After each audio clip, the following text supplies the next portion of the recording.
Nice to be with you, Chris. Hey, let me ask you a personnel question. Do you remember Ms. Haspel from your time at the CIA or by reputation?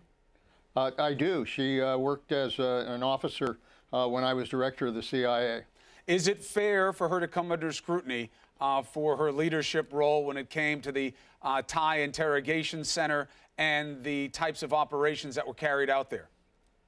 Well, I would hope that the Senate would look at her entire record. She was a good officer. She served the CIA well. Obviously, at that time, circumstances coming out of 9/11, I think people need to look at the situation as it was at that time. Those approaches to interrogation were stopped when President Obama came in. And so I think what they need to do is to look at her full record, because I'm glad that they have a first woman as head of CIA. And I'm glad that it's Gina because, frankly, she is someone who really knows the CIA inside out. So you support the nomination of Haspel, even though she oversaw those kinds of programs which the Obama administration and under your watch that you ruled were improper? Yeah, no, I think she really ought to be judged based on her entire record. And I do believe that when you look at the entire record, that she's somebody who can serve at the CIA, I think, with distinction. Why is it unfair if somebody gets on her case and says, I don't want somebody who is comfortable doing those kinds of things? What's being missed in that criticism? Well, again, I just think it's important for people to put it in context. When we had 9/11, people were very concerned about what attacks would occur next. You know, there was a lot of effort to try to see if we could determine where terrorists were located. And I understand the mentality at the time. I don't agree with the standards that were put in place. But at the same time, I think we just need to think about that time and the way we approached the threat to the country. Just judge that and look at her entire record. That's all I ask. Oh, look, I mean, I'm asking you because if Leon Panetta says that a Haspel is a good choice for the CIA, it's going to resonate with some of the same people who might criticize her in this confirmation hearing. Thank you for going on the record about it. What is your take on the turnover in these top positions in general? The president says, this is me just getting comfortable with the way I want it. I like this kind of disruptive thing, bring people in, bring people out. What do you make of it? Well, you know, I think the President of the United States can't just be surrounded by a bunch of yes people. I think that's dangerous. I think you have to have people in the cabinet and in the White House who may disagree with the president from time to time. But a president has to be big enough to be able to listen to those views and then make the decision that the president wants to make.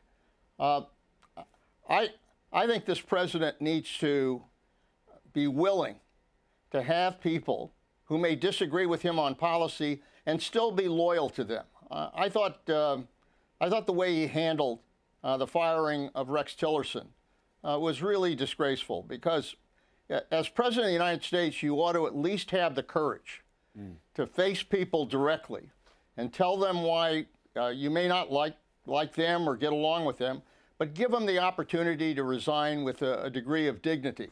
And that was not done here. And I think that unfortunately is a reflection of how this president operates. It's interesting. That's something I wanted to get your take on. Thank you for bringing it up. You know, this is a man who is known on reality TV for his catchphrase, "You're fired," but he shows time and time again that he does not fire people to their face.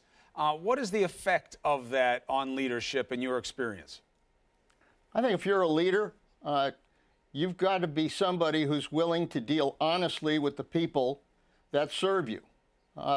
And by the way, you're the person who selected these people. It's right. not as if somebody else selected them. The president selected them. And he said he'd bring in only the best, and we've never seen turnover like this in any administration. That's right. I mean, this is his decision, and he's the one who bears the responsibility. But as a leader, you do have to have the courage to deal with people honestly and truthfully. And to just tweet out that you're going to fire the Secretary of State, very frankly, I think that demeans the office of the presidency. He's got to have the guts to be able to look at people in the eye and tell them honestly if they're going to lose their job, and not try to hide behind a tweet.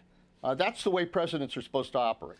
His commodity thus far has been that he's an improvement over President Obama because Trump is strong and Obama was weak, that he was looking to be conciliatory with countries, and that Trump is about being muscular in his foreign affairs. Have you seen that carried out, and you think it's a meaningful distinction?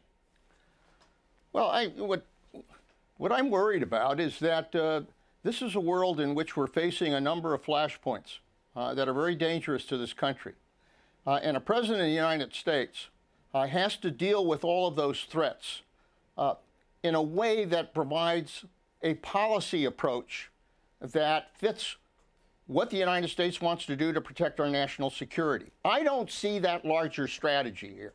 I think this president ad hocs his decisions on most things and operates by the seat of his pants, as opposed to taking the time to develop policy, to go through the discussion that's necessary on these serious issues, and then come to a decision that he and his team support.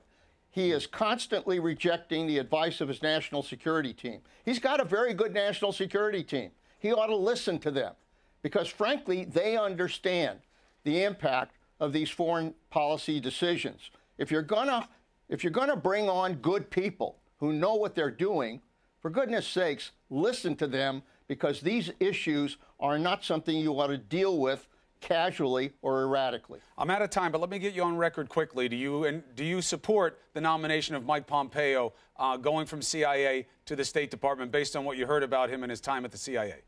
Yeah, I know Mike Pompeo. He's done a good job at the CIA. He's a good manager. He has the trust of the president, which that's important. But I think most importantly, he's got to restore the State Department to what it was. He's got to hire people who are experts. He's got to build a diplomatic team. We operate in this country by power, but we also operate by diplomacy. And I'm afraid the diplomatic side has been undermined a great deal. Leon Panetta, your perspective matters. Thanks for offering it on the show. As always, be well, sir. Thanks, Chris.